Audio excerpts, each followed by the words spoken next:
Hello everyone. आज का हमारा टॉपिक टैबलेट्स के ऊपर है। Coming to the introduction part, tablet are compressed solid unit dosage form containing medicament with और विदाउट एक्सीपिएंट। ठीक है, तो tablets are basically compressed solid unit dosage form.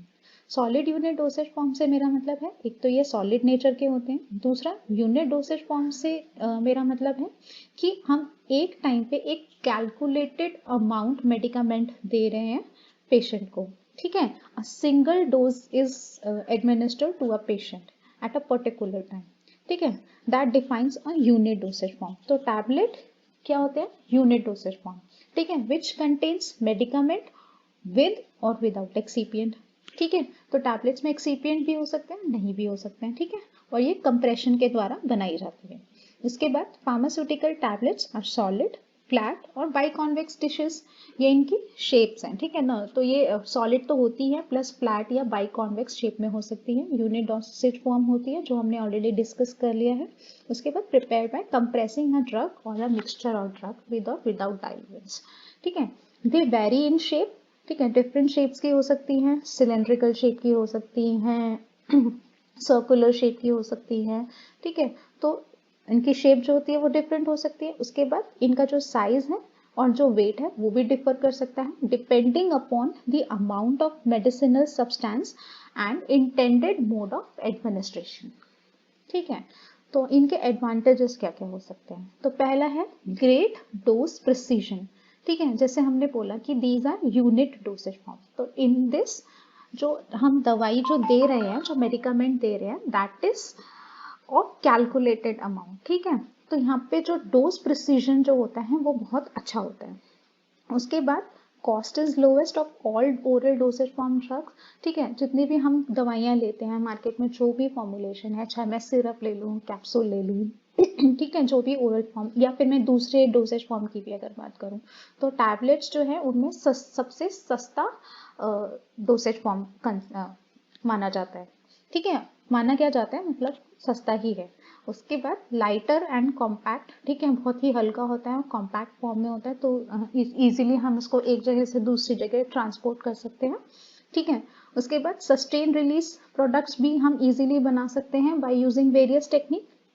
And second last is your bitter and nauseous substance जो होते हैं वो easily dispense किए जा सकते हैं।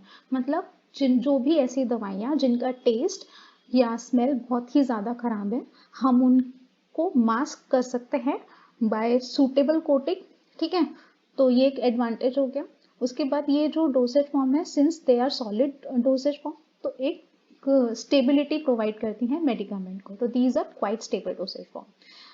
But their disadvantages are hygroscopic drugs are not suitable for compressed tablets. ठीक है, तो hygroscopic drugs मतलब ऐसे सब्सटेंस जो मॉइस्चर एब्जॉर्ब करते हैं when expose to the atmosphere. ठीक है, तो जो हाइग्रोस्कोपिक ड्रग्स जो होती हैं, हम उनको टैबलेट फॉर्म में कंप्रेस नहीं कर सकते, क्योंकि क्या होगा, they will absorb the moisture from the atmosphere and hence they will cause the stability problem. उसके बाद दूसरी बोला कि drugs with poor solubility and slow dissolution rate may be difficult to formulate. क्योंकि क्या होता है कि जब टैबलेट हम लेते हैं ओरली, तो first it will disintegrate and it will dissolve in the stomach. ठीक है, but since they are solid dosage form, ठीक है, तो क्या होगा, यहाँ पे पुअर सॉलिबिलिटी तो ऑलरेडी है ही, उसके बाद डिसइंटीग्रेशन भी स्लो हो जाएगा, डिसोल्यूशन भी स्लो हो जाएगा। ठीक है, तो हम इस तरह की जो दवाइयाँ होती हैं उन वो डिफिकल्ट होती हैं टैबलेट में फॉर्मुलेट करने के लिए। उसके बाद है कॉस्ट ऑफ प्रोडक्शन में भी increase because of coating and encapsulation to remove bitter and unpleasant taste. जैसे कि हमने बोला कि बिटर एंड नॉजियस सब्सटेंस को हम मास्क कर सकते हैं by tablet formulation by suitable coating method, लेकिन क्या होगा, it will enhance the cost of production. ठीक है, तो it will consider as a disadvantage only. ठीक है, और द लास्ट इज जो लास्ट डिसएडवांटेज है वो ये है कि swallowing is difficult specially in case of children and elderly patient. ठीक है, जो छोटे बच्चे होते हैं, जो एल्डरली पेशेंट्स जो होते हैं, उनको स्वेलो करने में डिफिकल्ट होता है अगर टैबलेट का जो साइज है वो बड़ा होता है। ठीक है, so these are your advantages and disadvantages of the tablets. So moving on to the next slide, there are basically 4 types of tablet. We have classified tablets into 4 broad categories. First is tablet ingested orally, tablet used in the oral cavity, tablet administered by other route and the tablet used to prepare solutions. ठीक है, तो यहाँ पे हमने tablet को further classify किया है depending upon their broad category. ठीक है, तो हम एक एक करके जान लेते हैं कि ये जो टैबलेट है वो क्या होती है.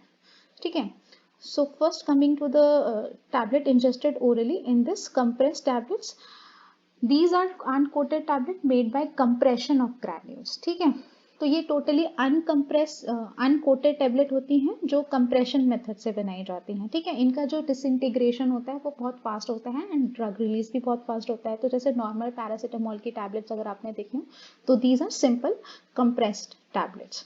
उसके बाद second is your multiple compressed tablets. तो मल्टीपल कंप्रेस्ड टैबलेट मतलब these tablets are prepare to separate physically and chemical incompatible ingredient. ठीक है, हमारे टैबलेट के अंदर 2 इंग्रेडिएंट ऐसे हैं जो केमिकली इनकम्पैटिबल है एक दूसरे के साथ.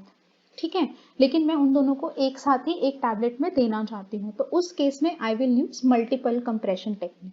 ठीक है, तो third is your sustained action tablet. Sustained action tablet मतलब कि मैंने दवाई का जो रिलीज है वो थोड़ा मॉडिफाई कर दिया. मॉडिफाई एज इन की फॉर द लॉन्गर ड्यूरेशन. ठीक है, जो मेडिकामेंट है वो लॉन्गर ड्यूरेशन तक के लिए रिलीज होता रहेगा. ठीक है, तो मैंने अपनी टैबलेट को सस्टेन एक्शन करवा दिया. तो इस तरीके की जो टैबलेट होती हैं these are known as sustain action tablets. Fourth is your enteric coated tablet. Enteric coated tablets क्या है? These tablets are coated with the material which does not disintegrate in stomach but passes through it. कई बार क्या होता है कि tablets जो होती हैं वो स्टमक में डिसइंटीग्रेट हो जाती हैं. डिसइंटीग्रेट नहीं, डिग्रेड हो जाती है. तो क्या होता है, ये क्यों होता है? जो स्टमक का जो पीएच है, ठीक है, HCl है वहाँ पे, पीएच बहुत कम है 1.2 to 1.3. ठीक है, तो कुछ मेडिकामेंट वहाँ पे स्टेबल नहीं है. ठीक है, पहले ही डिग्रेड हो गए तो it will not absorb in the body. तो क्या होगा, मैं उन टैबलेट्स के ऊपर कोटिंग कर दूंगी. तो कोटिंग से वो टैबलेट्स खराब नहीं होंगी स्टमक में and it will pass through it. और कहाँ पे वो इंटेस्टाइन में चली जाएंगी और from intestine it will dissolve, है ना, और वहां से वो एब्जॉर्ब होंगी ब्लड में.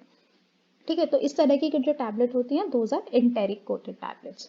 And the last one is your sugar coated tablet. Sugar coated tablet कौन सी होती है? जो भी टेस्ट में कड़वी होती हैं या अनप्लेजेंट टेस्ट होता है उन टैबलेट को मास्क करने के लिए हम उनके ऊपर शुगर कोटिंग कर देते हैं. तो these are sugar coated tablets. And the second last is your film coated tablets. These are compressed tablets having a film coating, ठीक है, of polymer which protect the tablet for atmospheric effect. ठीक है, so of course atmospheric effect जैसे moisture हो गया, temperature हो गया, ठीक है, इन चीज़ों से बचाने के लिए हम अपनी टैबलेट को के ऊपर कोटिंग कर देते हैं.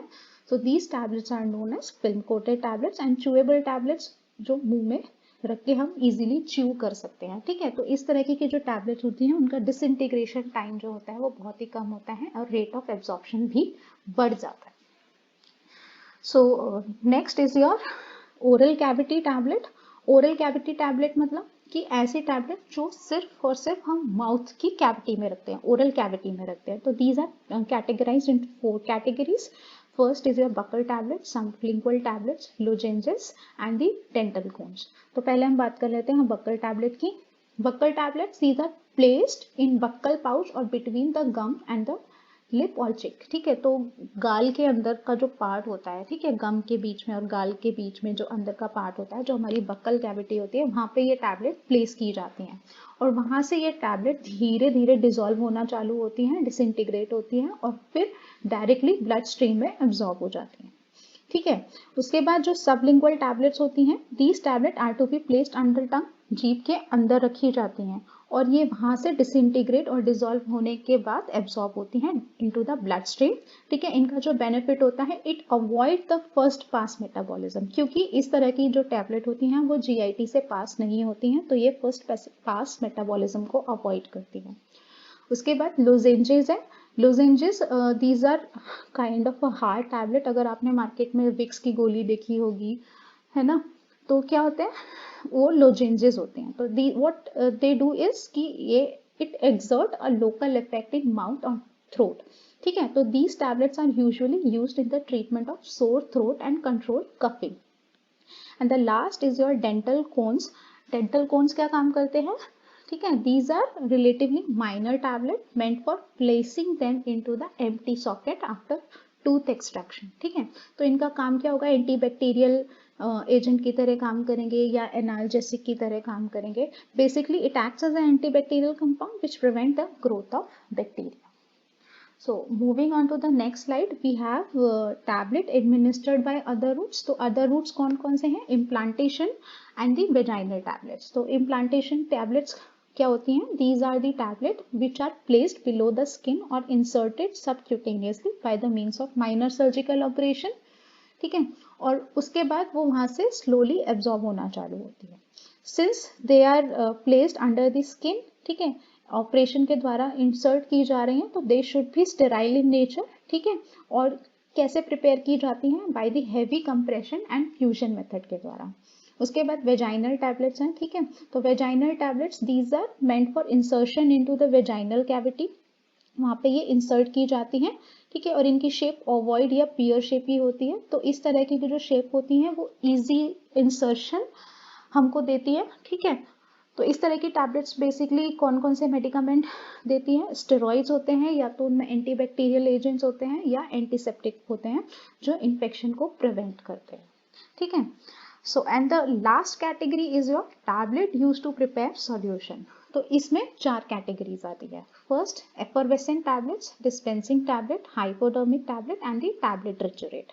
सो first coming to the effervescent tablets, इस तरीके के टैबलेट्स एफरवेसेंस प्रोड्यूस करती हैं। एफरवेसेंस से मेरा मतलब है बुलबुले, पानी में बुलबुले उठना।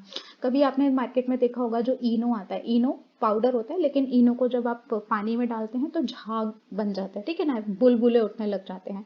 तो वो बुलबुले जो उठते हैं उसको हम एफरवेसेंस बोलते हैं, ठीक है। तो ऐसी टैबलेट अगर वो पानी में डालने के बाद एफरवेसेंस प्रोड्यूस कर रही है तो वो टैबलेट एफरवेसेंट टैबलेट कहलाती है, ठीक है। और ऐसा क्यों होता है, due to due to the chemical reaction and क्या होता है, रिएक्शन किस में होता है, alkali bicarbonate and citric acid या टार्टरिक एसिड के बीच में जो केमिकल रिएक्शन हो रहा है, ठीक है। तो उस केमिकल रिएक्शन के कारण कार्बन डाइऑक्साइड गैस रिलीज होती है और कार्बन डाइऑक्साइड गैस की रिलीज के कारण एफरवेसेंस प्रोड्यूस होता है, ठीक है। तो these tablet are to be protected for atmospheric moisture during storage, ठीक है, क्योंकि ये एफरवेसेंस प्रोड्यूस करती है, ठीक है, मॉइस्चर में आने के कारण, ठीक है। रिएक्शन होता है यहाँ पे बाइकार्बोनेट और सिट्रिक एसिड का। तो इसमें हमें इस बात का ध्यान रखना होता है कि ये जो टैबलेट है ड्यूरिंग स्टोरेज एटमॉस्फेरिक मॉइस्चर से प्रोटेक्टेड रहें, ठीक है। उसके बाद है डिस्पेंसिंग टैबलेट।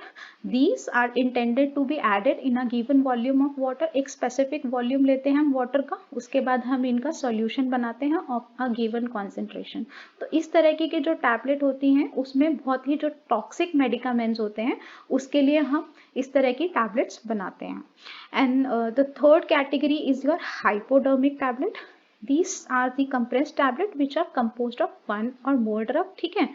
उसके बाद these are dissolved in sterile water and administered parenterally, ठीक है। तो ये भी टैबलेट का क्या है, हम सॉल्यूशन बना रहे हैं, किस में बना रहे हैं, स्टेराइल वाटर में, और स्टेराइल वाटर में बनाने के बाद उनको पेरेंटरली एडमिनिस्टर्ड किया जा रहा है। तो these tablets are known as hypodermic tablets। उसके बाद है tablet ट्रिचुरेट। These are small cylindrical molded or compressed tablets which contain potent medicament with a diluent। I hope you understand this lecture and you like this video as well. So we will discuss in the next class about the excipient used in the tablet formulation. Till then, stay tuned. Thank you so much.